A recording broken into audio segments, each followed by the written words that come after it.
এর ভবিষ্যৎ আমাদেরকে নির্মাণ করতে হবে। ওই আমেরিকা থেকে এসে ট্রাম্পও তৈরি করে দেবে না, বা আপনার চীন থেকে শি এসেও এটা করে দেবে না, অথবা ভারত থেকে মোদিও আমাদের ধাক্কা দিয়ে কিছু করতে পারবে না।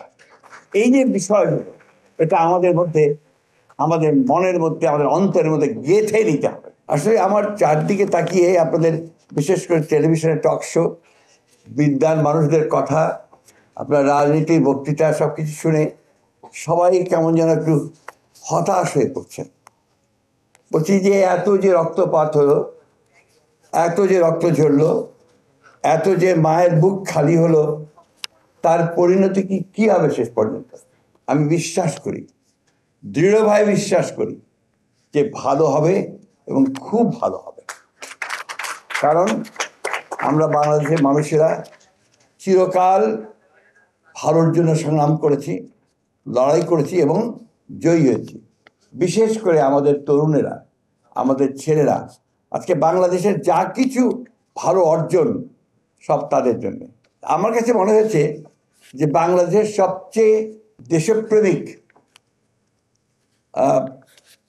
শ্রেণী বা পেশার মানুষ যদি থাকেন, তাহলে কৃষির মানুষেরা, তাদের সঙ্গে যারা কাজ করেন, এই কৃষিবিদ, কৃষি বিজ্ঞানী, তারা।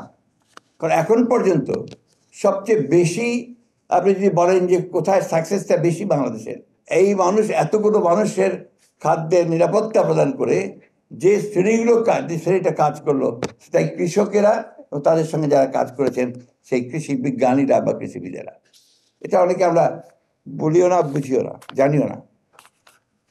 আমি এই কথাগুলো এই জন্য বলছি যে এই বিষয়গুলো বোধহয় একটু জরুরি ভিত্তিতে দেখা উচিত। আমরা এখন খুব ব্যস্ত হয়ে পড়েছি যে আমেরিকা আপনার ট্যারিফ আরোপ করে ফেলেছে, এবং খুব দ্রুত যদি এই ট্যারিফের সুরাহা না করা যায় তাহলে আরো বড় বিপদে পড়তে হবে। এটা সত্য কথা। কিন্তু আমার মনে হয় যে আমরা এই শ্রেণীর মানুষগুলোকে যদি সামনের দিকে এগিয়ে আনতে পারি, তাদেরকে কাজ দিতে পারি, তাদেরকে আপনার বিভিন্ন প্রযুক্তি দিতে পারি, তাহলে এই সমস্যাগুলো আমরা অতি দ্রুত কাটিয়ে উঠতে পারবো। যে আমি অত্যন্ত আশাবাদী, আমি বিশ্বাস করি যে আমরা সবাই যদি আজকে এইটুকু বুঝতে পারি যে আমাদের দেশটা আমাদের, এর ভবিষ্যৎ আমাদেরকে নির্মাণ করতে হবে। ওই আমেরিকা থেকে এসে ট্রাম্পও তৈরি করে দেবে না, বা আপনার চীন থেকে শি এসেও এটা করে দেবে না, অথবা ভারত থেকে মোদিও আমাদের ধাক্কা দিয়ে কিছু করতে পারবে না। এই যে বিষয়গুলো, এটা আমাদের মধ্যে, আমাদের মনের মধ্যে, আমাদের অন্তরের মধ্যে গেঁথে নিতে হবে। আজকে 24 বছর একই ঘটনা ঘটেছে, বিভিন্ন চিন্তা ভাবনা নিয়ে আমরা এসেছি। যেদিন ছাত্রদের উপরে গুলি শুরু হয়েছে, তখন কিন্তু সবাই নেমে এসেছে রাস্তায়, ঠিক না? তো আজকে সেই একইভাবে আসুন আমরা সবাই এক হয়ে যাই।